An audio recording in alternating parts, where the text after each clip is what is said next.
Good day everyone, I'm Roger Adornado from BS Ed English 1A. So for today's agenda, I'm going to answer the different questions that given to us by our linguist teacher, Ma'am Elenita Corteza. So the first question is, what is linguistic universal? Linguistic universal is a pattern that occurs systematically across natural languages, potentially true for all of them. For example, all languages have nouns and verbs, or if a language is spoken, it has consonant and vowels. Research in this area of linguistics is closely tied to the study of linguistic typology and intends to reveal generalization across languages, like tied to cognition, perception, other abilities of the mind.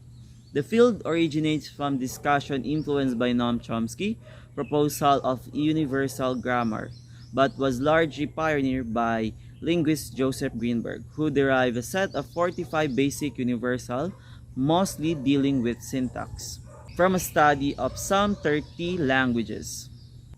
Through there has been significant research into linguistic universal in more recent times. Some linguists, including Nicholas Evans and Stephen C. Levinson, have argued that against the existence of absolute linguistic universal that are shared across all languages.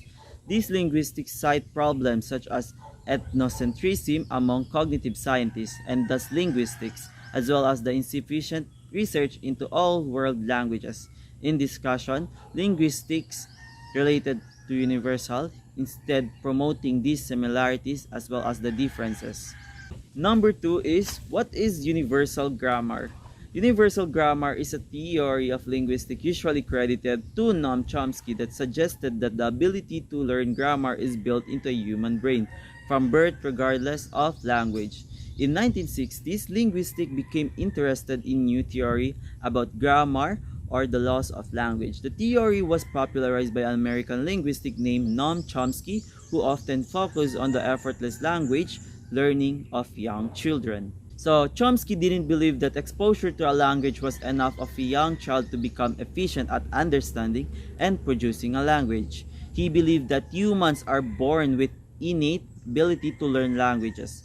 According to Chomsky theory, the basic structure of language are already encoded in the human brain at birth.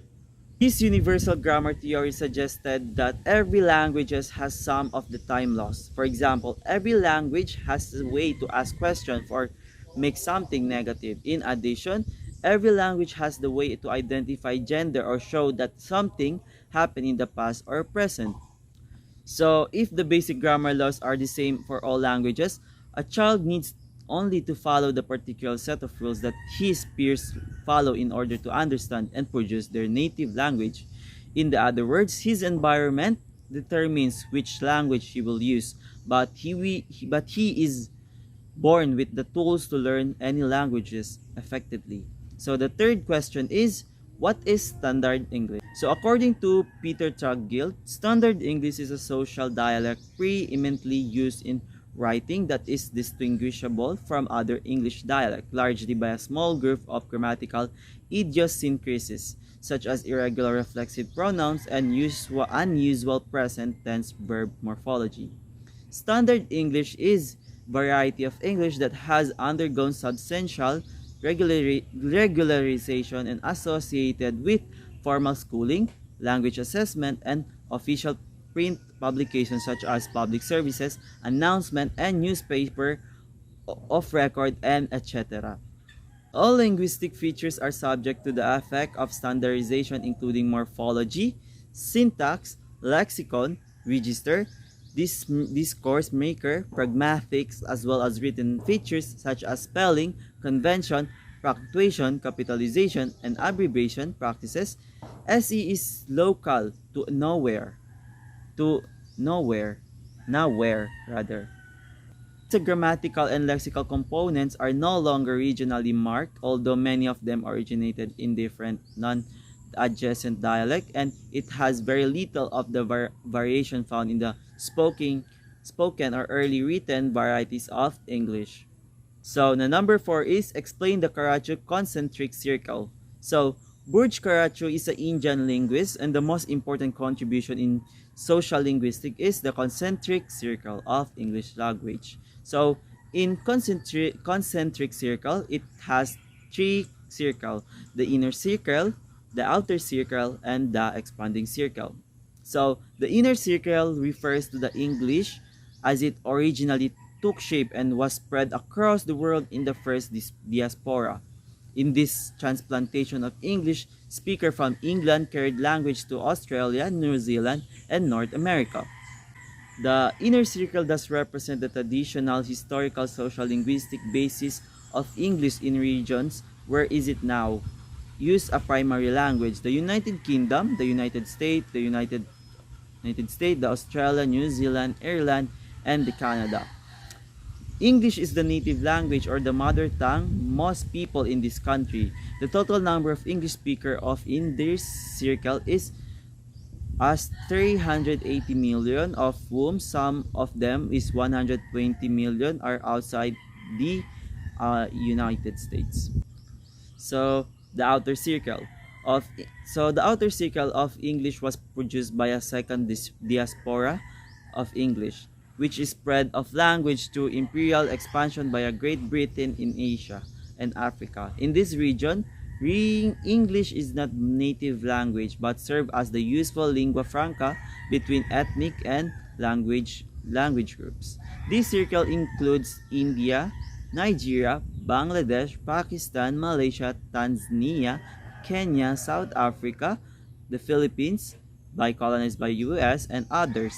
The total of English speaker outer circle is estimated to range to 150 million to 300 million. Finally, the expanding circle. So, expanding circle, it composes countries where English plays no historical or governmental role, but where it is nevertheless widely used in medium or international communication.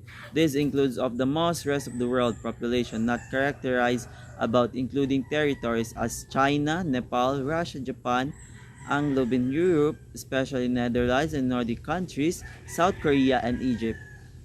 The total in this expanding circle in this mass is difficult to estimate, especially because English may be employed for specific limited purposes.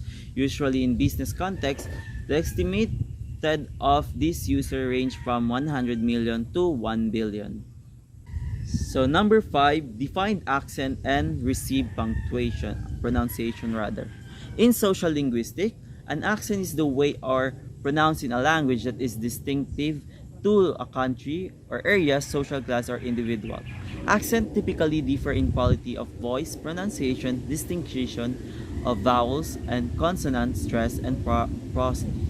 Although grammar, semantics, vocabulary, and other languages characterize often concretely with accent. The word accent may refer specifically the differences of pronunciation, whereas the word dialect encompasses the broader set of linguistic differences. So, accent is often subset or dialect, while received pronunciation or RP is the proper term to describe regionally natural accent used to many middle-class speakers in the UK, particularly in England. It is widely used to reference point in dictionaries. So, lastly, describe or define the 4 major varieties of English. So the first one is American English. So American English, sometimes called United States English or US English, is a set of varieties of English language native to the United States. English is the most widely spoken language in the United States. In the most circumstances, is the de facto common language used in government, education, and commerce. Since the 20th century, American English has become the most influential form of English worldwide. Second one is British English. So British English is a term used to distinguish the form of English language used in the British Islands, forms or used elsewhere. It includes all the varieties of English used within the islands, including those found in England, Scotland, Wales, and the island of Ireland. And the phonological feature or the phonological feature of characteristics of British English is it revolves around the pronunciation of the R as well as the dental plosive of T and some diphthongs specific to this dialect. So the third one is the Australian English. So Australian English is a set of varieties of English language native to Australia.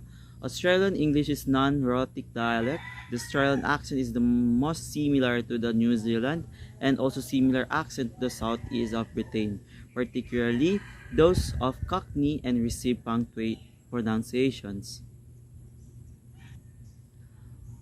As with the most dialect of English, it is distinguished primarily by its vowel phonology. And that might be all for my discussion.